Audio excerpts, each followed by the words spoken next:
자, 오늘 함께 읽었던 마태복음 26장 6절에서 13절까지의 말씀을 통해서 가난한 자 예수, 이러한 제목으로 은혜를 나누고자 합니다. 코로나 바이러스로 인해서 참으로 여러분들의 마음이 그 어느 때보다도 참 싱숭생숭하고 근심 걱정 많을 때라고 생각을 합니다. 그러나 하나님께서 우리를 향하신 마음은 재앙이 아닌 줄로 믿습니다. 축복인 줄로 믿습니다. 오히려 이 어려움을 통하여 여러분에게 더 큰 은혜와 더 큰 축복을 주시려고 준비해 주신 그 무언가가 있다라는 사실. 여러분들 이걸 믿습니까? 자, 이 믿음을 가지고 근본 이 어려움을 잘 극복하는 저와 여러분이 되기를 예수님의 이름으로 축원해 드리겠습니다. 자, 오늘 이 본문에 보니까 이 베다니 나병 환자 시몬의 집이라고 지금 배경을 설명하고 있습니다. 나병 환자 시몬의 집, 여러분이 잘 기억해 주시기 바랍니다. 그리고 이 나병 환자 시몬의 집에서 참석한 인물이 소개되고 있는데 오늘 본문에는 한 여자가 라고 소개하고 있어요. 그런데 이 한 여자가 누구였느냐? 요한복음 11장에 보니까 마리아라고 분명하게 이름이 소개되고 있는 것을 볼 수 있습니다. 그리고 또 한 사람이 오늘 본문에는 나타나 있지 않은데 역시 요한복음 11장에는 그 자리에 함께 참석했던 사람이 있습니다. 그게 누구냐면 죽었다가 나흘 만에 살아나게 된 이 베다니 동네 출신 나사로라는 사람이 그 자리에 함께하고 있었다는 것. 즉 오늘 이 본문의 배경이 되는 이 집에는 이 시몬이라는, 즉 나병 환자였던 시몬이라는 사람과 또 오늘 본문의 주인공인 옥합을 깨뜨린 마리아라는 여인, 그리고 더 나아가서 죽었다가 살아난 그 은혜를 입은 나사로라는 사람, 이 세 사람이 뭘 하고 있었느냐? 예수님과 함께 식사를 하고 있는 장면이라는 사실이에요. 이 식사를 하고 있었다라고 우리가 추론해 볼 수 있는 것은 오늘 본문의 7절 말씀 때문에 그렇습니다. 자, 7절 다 같이 읽어봅시다. 시작. 한 여자가 매우 귀한 향유 한 옥합을 가지고 나와서 식사하시는 예수의 머리에 부으니, 지금 예수님의 상황이 어떤 상황이라고요? 식사하시는 자리였다라는 거예요. 그래서 이 식사하는 자리, 즉 시몬과 또 베다니의 나사로와 마리아, 이 세 사람과 함께 또 그 외에도 여러 사람이 있었겠죠. 그러나 분명하게 성경에서 기록하고 있는 인물은 세 사람이라는 거예요. 여기에 초점이 맞춰 있다는 것입니다. 이들과 함께 지금 식사를 하고 있는 가운데 오늘 사건이 발생하게 됐다는 거예요. 내용인 즉 뭡니까? 한 여자, 즉 마리아가 식사 도중에 어떻게 했어요? 그 귀한 향유가 담겨진 옥합을 깨뜨려서 예수님의 머리에 붓는 사건이 발생하게 됩니다.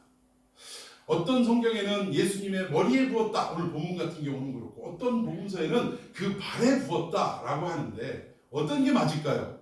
머리일까요? 발일까요? 돌발 퀴즈입니다. 무엇이 맞을까요? 둘 다 맞습니다. 왜냐하면 성경은 정확무오한 틀림이 없는 하나님의 말씀이라는 거예요. 그럼 어떻게 머리에 부었다는 것도 맞고 발에 부었다는 것도 맞을 수 있느냐? 참 조금만 생각하면 돼요. 머리에 철철철철 부었더니 그 흐르는 향유가 어디까지 부어진 거예요? 발까지 흘러내려왔다라는 거예요. 여러분 믿습니까? 그러니까 성경은 틀린 얘기가 아니라는 거예요. 이런 걸 꼬투리 잡아갖고 성경이 서로 다르게 얘기하고 있지 않느냐 하는 신학자들과 믿지 않는 많은 사람들의 공격이 있지만 절대 그렇지 않습니다. 어떤 사람은 머리에 붓는 장면을 묘사했고 어떤 사람은 머리에 부은 게 얼마나 많았든지 발까지 철철 흘렀다는 것을 더 심도 깊게 묘사한 장면이 있고 요 차이뿐이라는 거예요. 아무튼 이 300데나리온이나 오늘 왜 이렇게 발음이 안 되죠? 300데나리온이나 되는 이 값비싼 향유를, 그 옥합을 깨트려서 예수님께 부었다. 여러분 뚜껑을 열고 이렇게 부은 것과 옥합을 깨트려서 그냥 확 부어버린 것과 어떤 차이가 있을까요? 뚜껑을 열고 부었다라는 것은 어찌 보면 남길 수도 있는 거예요. 남길 수도. 그냥 일부 조금 붓고 남길 수도 있는 거지만 옥합을 깨뜨렸다는 것은 남김없이 예수님께 다 어떻게 하겠다는 얘기입니까? 붓겠다라는 의미를 가지고 있다는 거예요. 그러니까 이 여인은 아예 이 300데나리온이나 되는 이 옥합을 깨서 예수님 앞에 이 값비싼 것을 남김없이 다 쏟아붓겠다라는 의도를 가지고 예수님께 부었다라는 것입니다. 근데 여러분, 이 300데나리온이라고 하면 당시에 성인 노동자가 하루를 일하면 얼마를 받았냐면 한 데나리온을 받았다라는 거예요. 그러면 이 300데나리온은 어느 정도냐면 안식일 날은 일을 할 수 있습니까? 없습니까? 안식일 날은 일을 안 하니까 안식일을 빼고 거의 1년을 어떻게 해야 돼요? 먹지도 쓰지도 않고 모아야만 이걸 살 수 있을 만한, 쉽게 얘기하면 연봉을 손에 하나 대지 않고 소비를 하나도 하지 않고 그냥 전부를 갖다 적금을 넣든지 예금을 하든지 해야 겨우 살 수 있는 이 향유가 바로 오늘 본문의 옥합에 담긴 향유였다라는 것입니다. 이 비싸고도 귀중한 것을 어디에 사용했냐면, 이것은 유대인들의, 이 유대 여성들의, 우리가 결혼할 때 여자들이 뭐 해가죠? 혼수해 가잖아요. 혼수. 유대 여자들의 가장 최고로 치는 혼수였다라는 거예요. 그러니까 이 여인들은 돈을 한 푼 두 푼 모아서 시집 가기 전까지 계속 이 돈을 아끼고 모아서 결국은 최고의 혼수품인 이 향유를 사서 시집을 가더라는 것입니다. 그러면 이 여인에게 있어서 300데나리온이면 1년 연봉이면 어마어마한 거죠. 요즘 노동자들이 하루 일해가지고 10만 원 정도 번다고 하면 그 연봉 정도 뭐 주일 빼고 토요일 빼고 어쩌고 하면 한 3천만 원 되지 않겠습니까? 한 3천만 원 되는 걸 한 번에 딱 깨가지고 예수님 앞에 부었다라는 거예요. 그러니까 이 내용을 딱 보면서 제자들이 어떻게 했느냐? 본문에 보니까 분개하기 시작합니다. 아니 이것을 갖다 가난한 자들이 팔아서 가난한 자들에게 나눠주면 좋을 것을 왜 예수님 앞에 한 번에 쏟아붓고 허비하느냐, 낭비하느냐라고 이야기를 하더라는 거예요. 근데 제자들이라고 하지만 사실은 요한복음에 보니까 이 분개하고 막 여자에게 뭐라고 하는, 추궁하는 이 제자들 중에 주동자가 누구였어요? 가룟 유다였다라는 것입니다. 가룟 유다를 중심으로 가룟 유다가 막 뭐라고 하니까 주변 제자들도 같이 덩달아서 막 혀를 차면서 아유 아까운 거 쯧쯧쯧쯧 가난한 자들에게 주었으면 훨씬 더 이루었을 것을, 유익했을 것을 하면서 여자를 나무랬다라는 사실입니다. 근데 중요한 것은 이 여자의 행위에 대해서 예수님의 시각과 이 제자들의 시각이 달랐어요? 같았습니까? 달랐다라는 차이점이 있었다라는 거예요. 어떤 차이가 있었느냐? 예수님은 여자를 꾸짖는 제자들을 도리어 나무라셨다라는 거예요. 그리고 뭐라고 말씀하셨습니까? 자, 10절, 11절 다 같이 읽습니다. 시작. 예수께서 하시고 그들에게 이르시되 너희가 어찌하여 이 여자를 괴롭게 하느냐? 그가 내게 좋은 일을 하였느니라.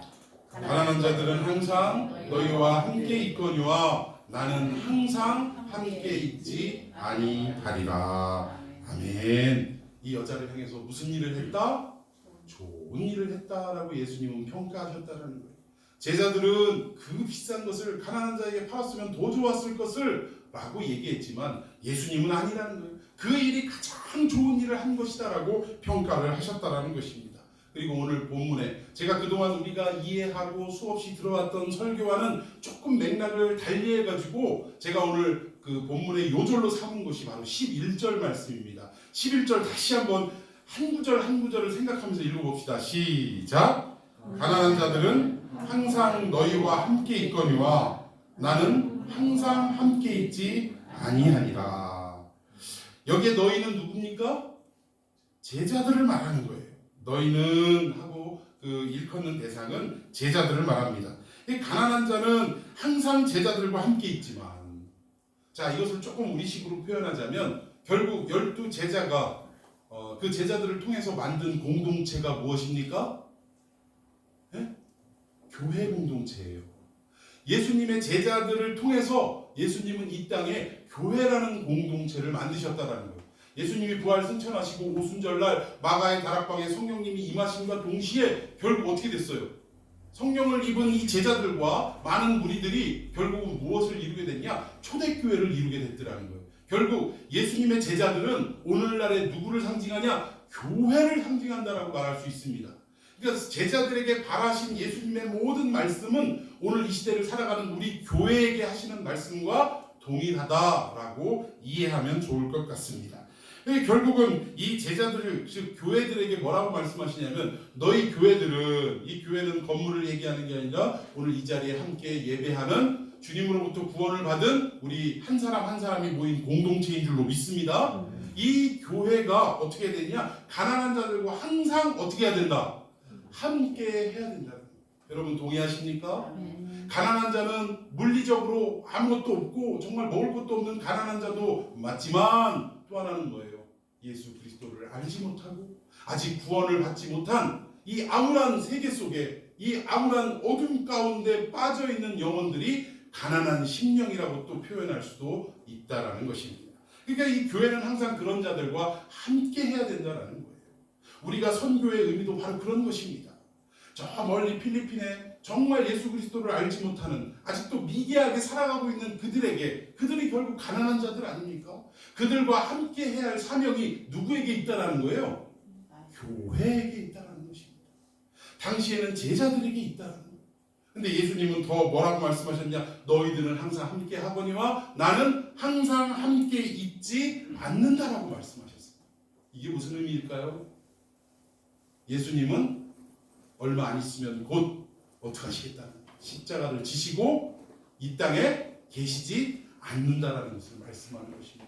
여기까지가 사실은 그동안 우리가 해석했던 내용들이라는 거예요. 그런데 저는 이 가난한 자들에 대해서 가난한 자에 대해서 다시 한번 좀 우리가 시선을 돌려서 해석을 하기를 원합니다.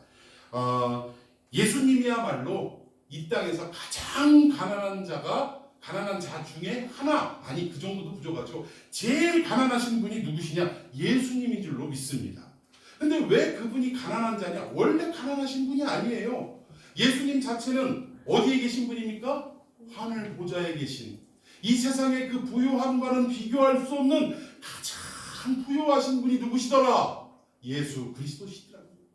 그런데 그런 그분이 이 땅에 내려오심과 동시에 가장 가난한 자가 됐다는 거예요. 자, 우리 고린도 후서 8장 9절을 한번 읽어보도록 할 때 왜 예수님이 가난한 자가 되었는지를 한번 살펴보면서 읽어보겠습니다. 시작! 우리 주 예수 그리스도의 은혜를 너희가 알거니와 부유하신 이로써 너희를 위하여 가난하게, 누구를 위하여? 나를 위하여 그 부유하신 분이 가난하게 되셨다라는 것입니다. 자, 계속 읽어봅시다. 그에부터 시작. 그의 가난함으로 말미암아 너희를 부유하게 하려 하시리라. 할렐루야. 주님이 부유하신 분인데 스스로 가난해지심으로 말미암아 결국 가난했던 우리들이 어떻게 됐다? 부유하게 되었다라는 사실입니다. 여러분, 주님이 이 땅에 오신 십자가에 달리심은 결국 이걸 위해서 하셨던 일들이라는 거예요. 하늘 보좌에 계신 분, 그건 다르게 표현하면 뭡니까? 예수님은 곧 누구시다? 하나님이시다. 하나님의 아들이다 정도가 아니라 예수님도 성자 하나님이시다. 그 보좌에 계신 분이 결국 우리를 부욕해 하기 위해서 그 부유하신 분이 스스로 가난해져서 우리를 부욕해 만들었다라고 고린도후서 8장 9절은 말씀하고 있더라는 것입니다. 그리고 이 땅에 오셔서도 예수님은 당신의 이 공생의 기간을 어떻게 표현하셨냐? 사생에도 부자로서 살아가지 못하셨어요. 누구의 아들? 목수의 아들. 그 당시에 목수는 가장 가난한 사람 중에 하나입니다. 그리고 실제 고고학을 연구해 보면 나사렛이라는 동네에 목수가 활동하려면 주변에 뭐가 많아야 돼요?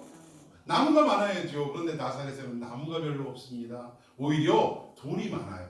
그 돌도 어떤 성분이냐면 이게 칼로 이렇게 조각칼 같은 걸로 이렇게 깎으면 쉽게 깎아지는 그런 돌들이 많은 곳이라는 거예요. 그래서 이 번역에 좀 문제가 있었지 않았느냐, 나무를 다루시는 목수가 아니라 오히려 돌을 다루시는 석공이 아니었겠느냐라는 일부 학자들의 그런 추론하는 내용들도 있습니다. 꼭 그렇다라는 건 아니에요. 그냥 여러분들이 그냥 뭐 참고로 알아두시라는 말씀입니다. 아무튼 예수님의 일상은 그렇게 가난하셨어요. 그리고 사생에도 그렇게 가난하셨는데 공생애를 사시면서는 뭐라고 표현하셨냐? 인자는 뭐 둘 곳이 없다?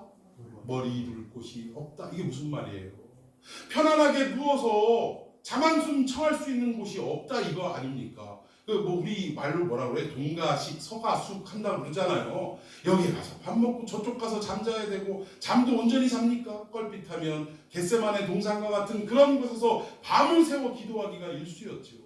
이른 아침부터 새벽부터 시작해서 밤늦도록 사람들에게 복음을 가르치고 전파하고 병든 자를 고치는 사역을 그렇게 피곤하게 감당하셨음에도 그 밤에 또 한적한 곳으로 가셔서 기도하시고 새벽 예배에 일어나셔서 또 기도로 하루를 시작하시는 예수님. 제가 정말 새벽 기도가 싫을 때는요 이런 얘기 한 적이 있어요. 도대체 어떤 놈이 새벽 기도를 만들어가지고 사람을 힘들게 만드냐 라고 했는데 성경을 잘 보니까 누가 만드셨어요? 예수님이 만드셨더라고요. 그래서 제가 아이고 그랬던 적이 있어요. 여러분 우리 예수님은 이렇게 머리 둘 곳이 없는 삶을 살았다. 가난한 삶을 살았다라는 것입니다. 머리 둘 곳 없는 삶 살아보셨습니까? 제가 군대에 있을 때 제가 좀 방위를 받았는데요. 방위 생활을 할 때요. 참 저희 좀 안 됐습니다만 저희 어머님 때문에 정말 불안에 떨면서 하루하루를 잤어요.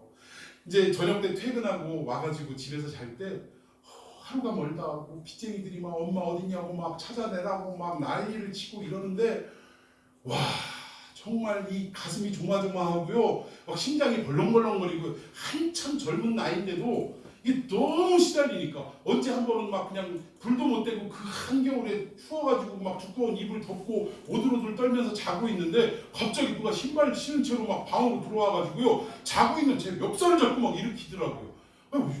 누구시냐고 그랬더니 엄마 어디냐고 막 이러는데 진짜 참 이때는 머리 둘 곳이 없는 삶이 이런 거구나. 집에 가기가 싫더라는 거예요. 집에 가기가.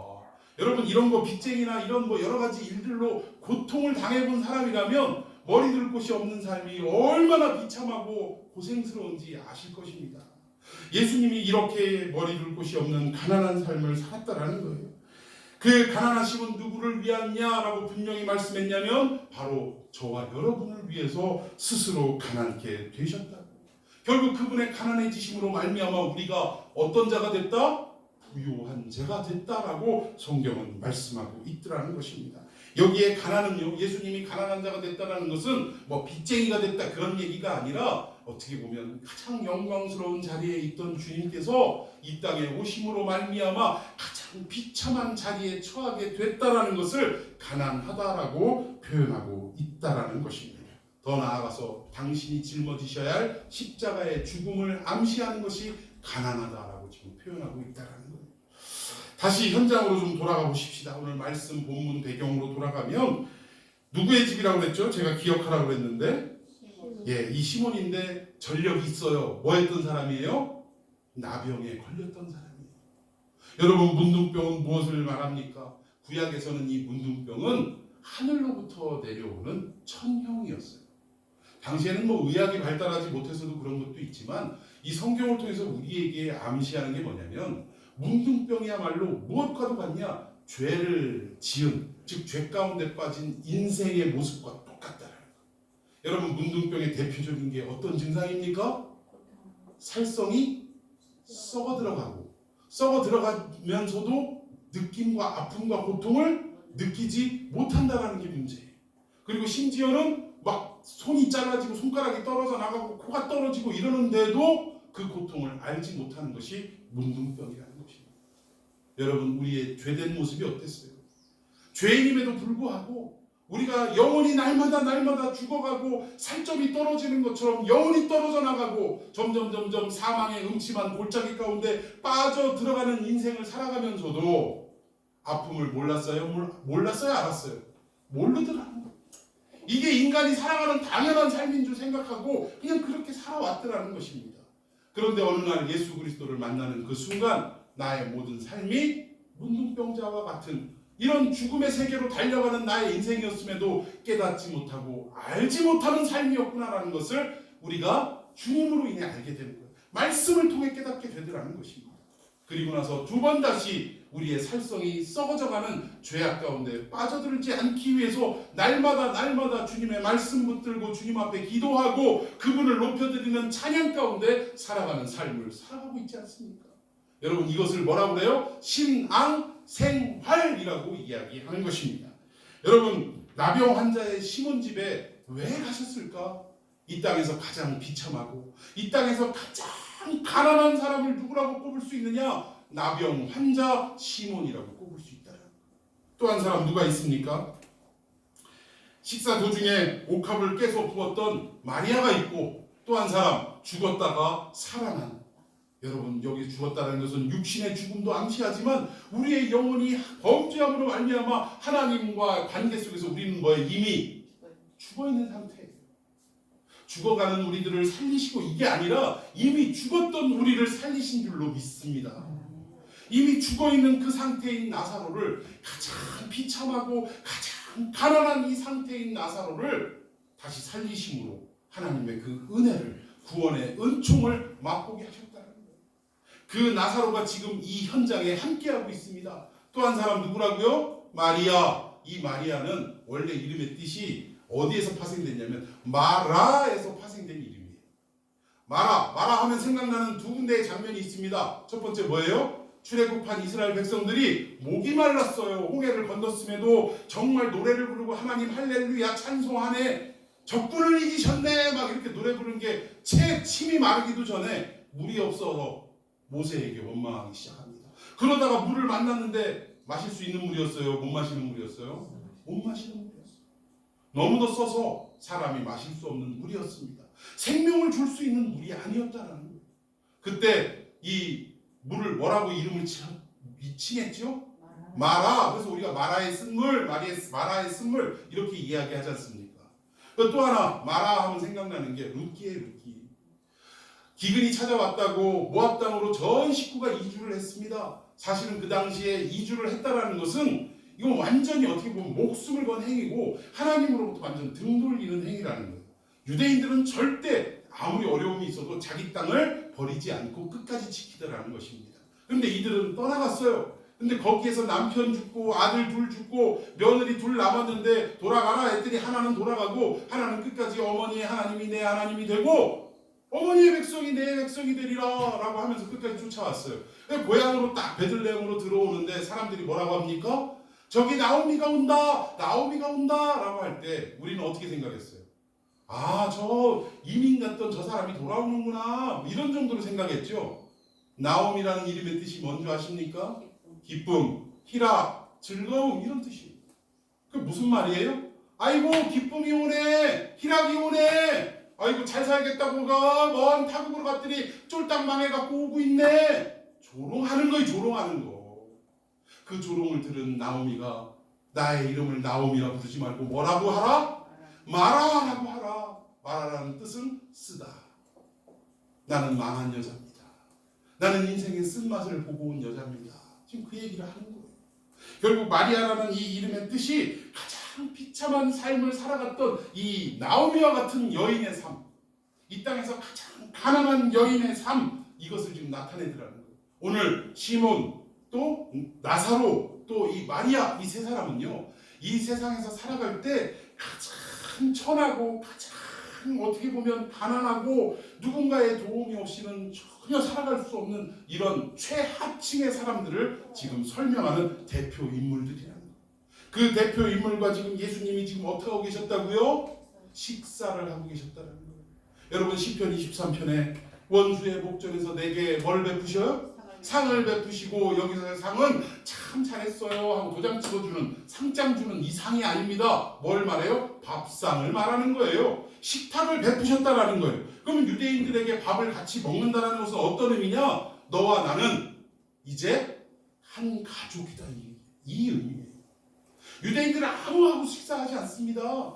내가 마음이 통하고 나와 친근하고 나와 가까워졌다라는 의미가 있을 때, 그런 어떤 관계가 되었을 때야 비로소 함께 식탁에 참여할 수 있도록 하더라는 사실이, 결국 오늘 예수님이 이 세 사람과 함께 식사하는 이 자리는 이 세 사람과 함께 뭘 이루시겠다라는 거예요? 가족 공동체를 이루시겠다라는 것을 지금 나타내고 있더라는 것입니다. 결국 이 세 사람은 가장 비참한 사람들이었지만, 가장 가난한 사람들이었지만 예수님이 가난해지심으로 말미암아 어떻게 된 거예요? 회복이 된 것입니다. 가장 부유한 자로 회복이 된 거예요. 식사 도중에 이것을 깨달은 한 여인이 있었는데 그가 바로 마리아였다라는 거예요. 내가 얻은 이 구원이 어떻게 얻을 구원인지 이 여자는 알았던 겁니까? 몰랐던 겁니까? 알았다라는 거예요. 이제 곧 예수님은 나를 구원하시기 위해 어떻게 하신다라는 거, 십자가에 죽으신다라는 것을 알았다라는 거예요. 여러분, 이 감격이 밀려올 때, 누군가가 나를 대신해서 죽음으로 말미암아 내가 살아날 수 있다라는 것을 알 때, 우리 인간도, 하물며 예수를 믿지 않는 인간도 그를 뭐라고 그래요? 생명의 은인이라고 이야기를 하잖아요. 그런데 그 생명의 은인한테 끝까지 은혜를 갚는 사람도 있지만 어때요? 시간이 지나가고 환경이 바뀌면 그 은혜를 잃어버리는 그 모습이 우리 인간들의 모습 아닙니까? 제가 깜짝 놀란 건 그 수년 전인데요. 아이들이 냇가에서 놀다가 물에 빠졌어요. 한 청년이 그 아이들을 살리기 위해서 뛰어들어서 다 구하다가 한 아이를 구하고 마지막 아이를 구하고 그만 익사하고 말았어요. 그런데 그 아이들의 어머니, 생명을 건진받은 그 아이들의 어머니가 어떻게 했어요? 그 죽은 청년의 죽음에 애도하고 감사하는 것이 아니라 자기 애들 챙겨서 도망가기 급급했다는 거예요. 참 기가 막힌 노릇 아닙니까? 자기 아이의 생명을 살려준 그 은인 앞에 그 은혜를 잊어버리고 저버리고 오히려 뭐예요? 자기 자식들 왜 이런 데 와서 놀아 이거 하면서 그냥 집으로 데리고 도망가기가 바빴다라는 거예요. 여러분, 이것이 타락한 우리 인간의 어떻게 보면 근본적인 모습이라고 말할 수 있습니다.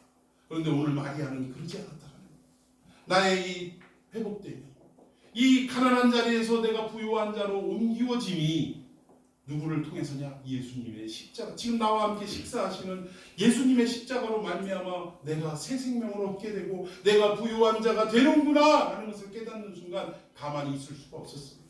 자기에게 가장 귀하고 자기에게 가장 소중한 옥합을 들고 예수님 앞에 깨어 다 부어버리는 이런 일들을 하고 말았다는 거예요. 여러분, 여기에 우리 사실은 헌금의 정신이 깃들여 있는 겁니다. 우리가 그냥 습관적으로 헌금하거나 눈치 보고 헌금하거나 아니면 순간 그냥 했다 가가지고 그냥 막 분위기에 휩쓸려가지고 부흥회 같은데 기도원 같은데 이런 데서 하는 이런 헌금은 올바른 정신이 아니에요. 나를 구원하신 이 내가 구원받은 이 구원의 그 의미가 무엇이고 어떠한 역사를 통하여 내가 살리심을 받았는가를 깨달을 때 자원하게 돼 있습니까? 안 돼 있습니까? 오늘 이 여인은 누가 옆구리 찌른 적 없어요. 자기가 구원받은 것이 어떤 대가를 치른 것인지를 깨닫고 나서 그냥 자발적으로 그 옥합을 깼다는 거예요. 그리고 감사함으로 깼다라는 것입니다. 더 나아가서 무엇을 위해 깬 거예요? 예수님의 장례를 위해서 깬 거예요. 나를 위해서 죽으실 우리 주님, 그분의 그 거룩한 죽음을 준비하기 위해서 장례를 위해 옥합을 깨뜨렸다라는 사실입니다. 우리가 헌금할 때 좀 이런 정신으로 하십시다. 그냥 단순하게 습관적으로 하지 말고 눈치 보고 의식적으로 하지 말고 그냥 나에게 임한 이 구원의 은혜가 얼마나 감격적인지 그거에 대해서 자원하고 감사하는 마음으로 그냥 우리 스스로 우러나는 그 상태로 헌금을 하자고요. 저금은 어때요? 괜찮습니다. 눈치 보지 마십시다. 우리 이러한 어떤 정신이 회복되어졌으면 좋겠습니다. 근데 제자들이 이 여인을 나무랬다라는 거예요. 이런 속 깊은 뜻도 모르고 오히려 제자들이 더 깨달았으면 좋았을 뻔했는데 제자들은 깨닫지 못하더라는 거예요. 예수님이 이 구원을 위하여 십자가에 죽으시는 이 놀라운 은혜를 베푸시기 위해 이 땅에 오셨는데 가난한 자로 오셨는데 제자들은 정작 몰랐다라는 것입니다. 그리고 나서 이 여인을 꾸짖기 시작했는데 이 꾸짖음이 사실은 경제적 논리로 꾸짖은 게 아니라는 거예요. 그냥 가난한 자 줬으면 좋겠다 이런 차원이 아니라 당시 율법을 보면요, 유월절을 앞서서는 어떤 일들을 해야 되냐면 가난한 자들을 구제하는 일들을 했었어야 된다는 거예요. 이게 율법이 우리에게 가르쳐주고 있는 내용입니다. 그러니까 이 사람들은 마음에 우러나서 어떤 구제가 아니라 내가 그 가난한 자리에 있는데 주님이 나를 부욕해 하신 내가 옛날에 있었던 자리를 생각하고 구제하는 것이 아니라 그냥 인간애적으로 박애주의 정신으로 더 나아가서 율법이 하라고 하니까 의식적으로 그냥 구제하는 일들을 했다라는 거예요. 그러니까 지금 제자들은 사실은 율법을 앞세워가지고 여자에게 야 율법도 이렇게 6월절이 오기 전에는 가난한 자 구제하게 돼 있는데 그거 가지고 구제했으면 훨씬 좋았을 것을 왜 그걸 한 번에 깨가지고 예수님 앞에 부었느냐 라고 그냥 지금 손가락질하면서 지금 분노에 찬 얼굴로 이 여인에게 나무랬다라는 것입니다. 그런데 사실 예수님은 나무라는 이 제자들의 속내를 아셨어요? 모르셨어요? 아셨다라는 거예요. 정말 율법 때문에 그들이 온전한 마음으로 그런 이야기를 했다면 예수님도 혼내키지 않으셨을 거예요. 그런데 그들의 속내가 율법을 가장해서 하나님의 말씀을 가장해서 신앙을 가장해서 결국은 다른 속내를 가지고 있다는 것을 예수님이 뻔히 아셨다는 것입니다. 그 속내가 뭔지 한번 좀 교독해 봅시다. 요한복음 12장 1절부터입니다. 제가 먼저 읽습니다. 6월절 엿새 전에 예수께서 베다니에 이르시니 이곳은 예수께서 죽은 자 가운데서 살리신 나사로가 있는 곳이라. 거기서 예수를 위하여 잔치할 때 마르다는 일을 하고 나사로는 예수와 함께 앉은 자이더라. 마리아는 지극히 비싼 향유 곧 순전한 나드 한 근을 가져다가 예수의 발에 붓고 자기 머리털로 그의 발을 닦으니 향유 냄새가 집에 가득하더라. 제자들로 하여서 예수를 잡아줄 가룟 유다가 말하되 이 향유를 어찌하여 300데나리온이나 팔아 가난한 자들에게 주지 아니하였느냐 하니 이렇게 말하면 가난한 자들을 생각함이 아니요 그는 도둑이라 돈괴를 먹고 덕에 있는 것을 훔쳐가미로라. 예, 지금 가룟 유다의 마음은 속내는 뭐냐? 율법을 가장하고 하나님의 말씀을 가장하고 신앙을 가장해서 말하고 있지만 그 속은 뭐라고요? 그는 도둑이라. 돈꾀를 맡았어요. 돈꾀를. 회계 일을 담당하고 있었다라는 거예요. 여러분, 교회에서도 회계를 담당하는 사람은 믿을 만한 사람입니까? 못 믿을 사람입니까? 믿을 사람이에요. 은행은 문 닫는 한이 있어도 그 사람은 틀림없고 철저하다라고 하는 그 사람에게 회계를 맡기더라는 것입니다. 그런데 이 돈 맡은 회계가 지금 예수님 앞에 지금 회계를 역할을 감당하면서 무슨 짓을 했어요? 돈꾀를 맡고 있는데 거기 있는 것을 훔쳐가미로라. 그러니까 지금 가룟 유다의 마음엔 저 300데나리온 정도 되는 걸 팔아가지고 돈으로 해서 헌금을 하거나 이렇게 하면 가난한 자들을 구제한다고 여기저기 막 돈 일부를 쓰고 일부는 어떻게 하겠다는 거예요? 인마에 포켓을 하겠다라는 그 마음이 있는데 그게 안 되니까 지금 뭐 화가 나요 안 나요? 화가 나는 거예요 지금. 아유 300데나리온에서 한 50데나리온에 내가 삥을 칠 수가 있는데 말이지. 응? 이게 안 되니까 열이 받는 거예요. 그것 때문에 이 마리아를 나무라고 손가락질을 하고 있었다라는 것입니다. 여러분, 우리는 가룟 유다를 항상 뭐라고 이 나쁜 놈 제자가 이럴 수가 있냐라고 하지만 냉정하게 우리 스스로를 돌아볼 때 우리에게는 가룟 유다 같은 모습이 없습니다. 입술로는 주님의 말씀을 이야기합니다. 하나님이 가라사대. 제가 예전에 신대원 다닐 때 그 아들 이혼하고 아들과 이렇게 둘이 사시는 그 전도사님이 한 분 계셨는데 이분이 참 지금도 막 그 진보 측에 있어가지고 아주 막 그 저 SNS 가보면 진짜 막 상대하기가 싫더라고요. 또 얼마나 진짜 뭐 보수 꼴통이라고 하는 내가 볼 때 이 사람은 진보 꼴통이에요 진짜. 그런데 그 사람 항상 그 의식 말하는 거나 이런 것들도 마음에 안 들었었는데 이사를 했다라는 거예요. 이사를. 근데 그때 이사 때 우리 신대원 우리 동기들이 좀 도와드린다고 하는데 괜찮다는 거예요. 그래서 이제 이사 끝냈거니 하고서 어떻게 전사님 이사 잘하셨습니까? 그러니까 하나님이 하셨어요. 하나님이 하셨어요. 막 이러면서 말을 하는데 그 얘기를 곰곰이 듣고 있자 보니까 이거 좀 뭔가 말이 잘못된 거 아니냐? 표현이 잘못된 거 아니냐? 아니 하나님이 이삿짐 센터요? 하나님이 뭔 이사를 하셔?